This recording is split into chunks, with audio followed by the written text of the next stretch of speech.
L'aloe vera est considérée depuis des millénaires comme une plante médicinale mythique.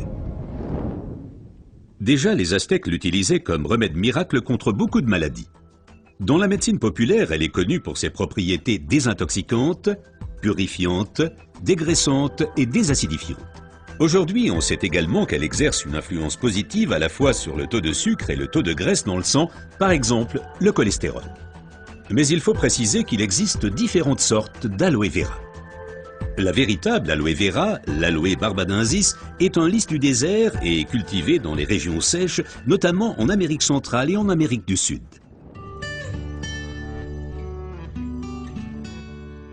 L'efficacité de l'aloe vera dépend principalement de son traitement, mais les différences se font dès la récolte. Pour éviter d'abîmer la plante, les feuilles doivent être coupées à la main. Comme la pellicule supérieure de la feuille contient de l'aloïne toxique qui protège la plante contre les animaux et a un effet laxatif pour l'être humain, il faut bien séparer l'enveloppe du gel intérieur. Le gel est du reste l'élément le plus précieux de l'aloe vera. Il contient à lui seul plus de 150 composants importants et bénéfiques pour la santé tels que vitamines, enzymes, polysaccharides et oligoéléments. Et c'est précisément cette combinaison unique, cette association de différentes substances qui entraîne l'effet médicinal.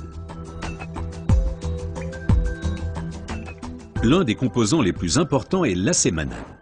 Il a une influence positive sur le système immunitaire et diminue d'autre part les inflammations et les radicaux libres.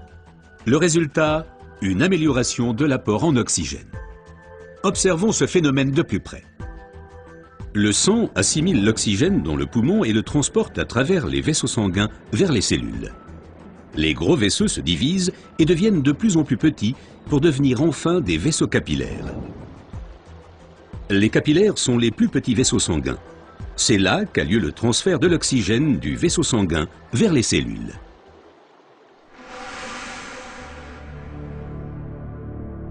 Une alimentation malsaine, la pollution de l'environnement, le stress et des exigences élevées affaiblissent notre système immunitaire. Les radicaux libres ont le jeu plus facile et ils peuvent entraîner des micro-inflammations dans l'organisme. Ces inflammations altèrent les vaisseaux et entraînent un épaississement des parois des capillaires.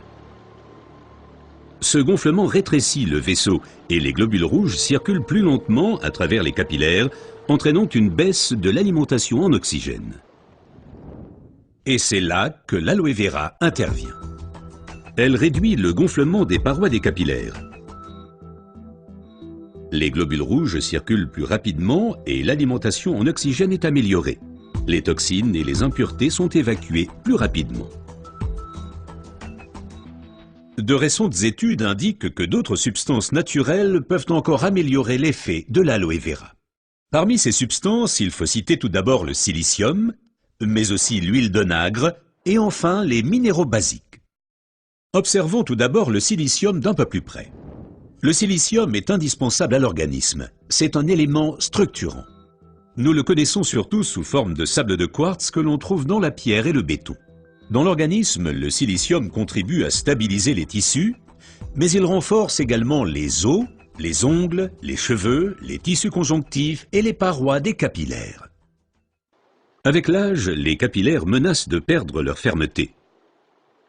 Ils peuvent littéralement se désagréger, ce qui entraîne une interruption du flux sanguin. Dans le pire des cas, ceci peut entraîner des incidents vasculaires cérébraux et l'infarctus. Le silicium renforce et soutient les parois des capillaires et maintient ainsi le vaisseau sanguin ouvert. Les globules peuvent ainsi continuer à alimenter les cellules en oxygène. Mais le corps humain ne peut pas s'alimenter en silicium sous sa forme d'origine qu'est le sable de quartz. Toutefois, la nature offre des alternatives, et notamment une source végétale idéale, l'ortie. Car elle est riche en silicium naturel, mieux assimilable par l'être humain.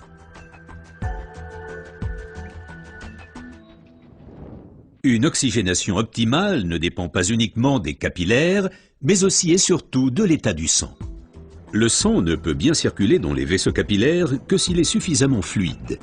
Certaines substances peuvent améliorer la fluidité sang, huile d'onagre avec ses acides gras insaturés et naturellement les minéraux basiques. Les acides gras insaturés sont des fluidifiants du sang. Ils empêchent les globules de s'agglutiner et donc un épaississement du sang. Les minéraux basiques soutiennent l'élasticité des globules rouges et facilitent ainsi leur passage à travers les capillaires. Ces deux éléments améliorent la fluidité du sang et garantissent ainsi son alimentation optimale en oxygène. Permettez-moi de récapituler. Une oxygénation satisfaisante de nos cellules est une condition importante de notre santé et permet également de prévenir les maladies graves. L'aloe vera et son effet décongestionnant améliorent l'oxygénation. Le silicium renforce les parois des capillaires et garde le vaisseau sanguin ouvert. Cet effet est renforcé par l'huile d'onagre et aussi par les minéraux basiques. Ce que la médecine populaire savait depuis longtemps est maintenant confirmé par la recherche moderne.